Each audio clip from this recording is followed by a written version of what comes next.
Bets fighting back, coming down to the finish. If a picture is worth 1,000 words, this is one stunning picture. 1,000 words just in front. 1,000 words wins the Robert B. Lewis. Honorary P is full out now, second on the outside, and they're coming down to the line, and 1,000 words has done it.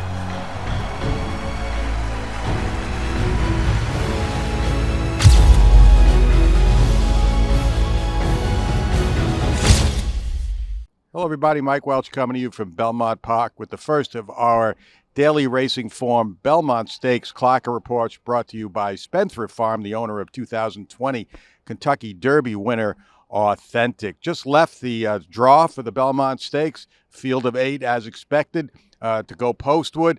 We the People, who was maybe somewhat surprisingly, but maybe not so much, made the 2-1 morning line favorite, drew the rail. And the second choice is Mo Donegal in the morning line at 5-2, and Derby winner Rich Strike. He was the established as the 7-2 third choice. He's going to break from post position 4, although going 1.5 miles, the post position draw probably less relevant in a race like the Belmont Stakes than the first 2 legs of the Triple Crown. So all eyes here pretty much have been on Derby winner Rich Strike, and I'm going to just go through the field. I've been here about 5 days now and just kind of give my impressions of what I've seen from the horses that I've seen here at Belmont. I have not seen all the Belmont runners. Barber Road just got into town, so I have not had a chance to get a look at him. But anyway, we'll start with Rich Strike, and I got to tell you, this horse looks tremendous. Any thoughts that anyone might have had that big effort in the Derby might have taken too much out of him, or it was just a one-hit wonder? He certainly is looking the part of a Derby winner since he's gotten here at Belmont Park. Actually, even before he left Churchill Downs, I got to see his last work at Churchill prior to coming to Belmont Park, and it was terrific.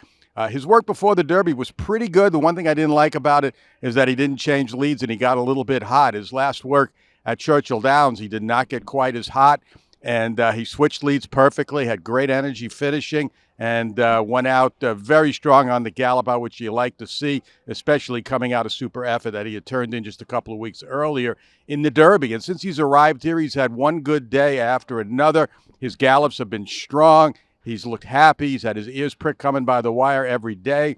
He had a 2-mile gallop on Saturday, and this morning I thought he looked better than he's looked in any of the previous days. Not only galloped almost 2 miles, but did so with just so much energy and at such a clip. I put a watch on him from the 5/8 pole through the wire and out around into the clubhouse turn. I had him a mile in 1:52. So that's way more than an open gallop. It's almost hard to call it a gallop as strong as he was today. So again, any thoughts anyone had that this horse might be declining coming off that big Derby effort, I think he's put those to rest the way he's trained here this week.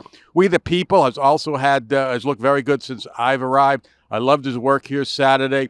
Went 1/2 in 47 and change. It didn't look like he was going that fast.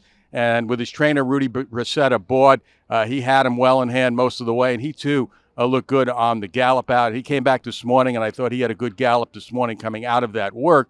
So We the People also seems to show no ill effects from that big number, that big race he ran in the Peter Pan. And the way the race has been drawn and seems to be setting up, We the People looks loose on an easy lead.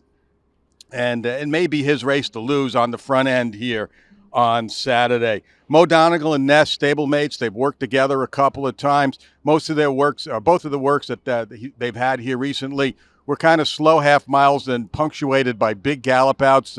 Trainer Todd Pletcher trying to put that stamina into both horses. And, they've looked okay. Nothing flashy, but you have to like the energy they've shown. Mo Donegal coming off a pretty compromised trip in the Kentucky Derby, and Nest, of course, going up against the boys, going to have to reach back for her career best effort to be a factor in this one. Creative Minister coming in from Churchill Downs. He's had a couple of works here at Belmont Park. I saw the last one. Strictly maintenance for him, an easy half mile.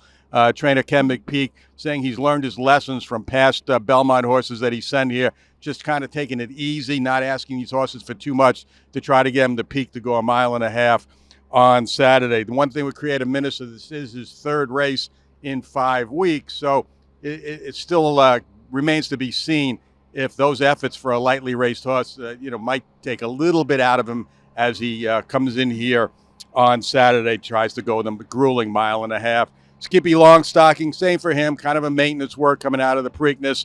Not much trainer Safi Joseph needs to do other than to keep him happy, maintain his form, and just let him progress, hopefully to an improved showing in the Preakness. I ran an even fifth. Improved showing in the Belmont after running an even fifth in the Preakness. Golden Glider also hasn't been asked to do much in the mornings here from what I've seen. Had a very leisurely, almost lackluster gallop a few days ago, then came back and worked a maintenance half of his own. Did respond to some late pressure from the rider, came home in 23 and change, and was not asked to gallop out very much. So he's got a long way to go, though, to make up that 10 lengths deficit he had, finishing second behind We the People in the Peter Pan. And Barber Road, I have not seen him. Like I said, he's been training over at Churchill. Just got in yesterday, I believe. If he went out this morning, I did not see him here on the main track or when I went over to the training track midway through the morning. So that's a brief synopsis of what I've seen so far. We still have a few more days to go. We're going to keep a close eye on all the Belmont participants, hopefully get a good look at Barber Road tomorrow. We'll see what Rich Strike does coming off that big gallop today.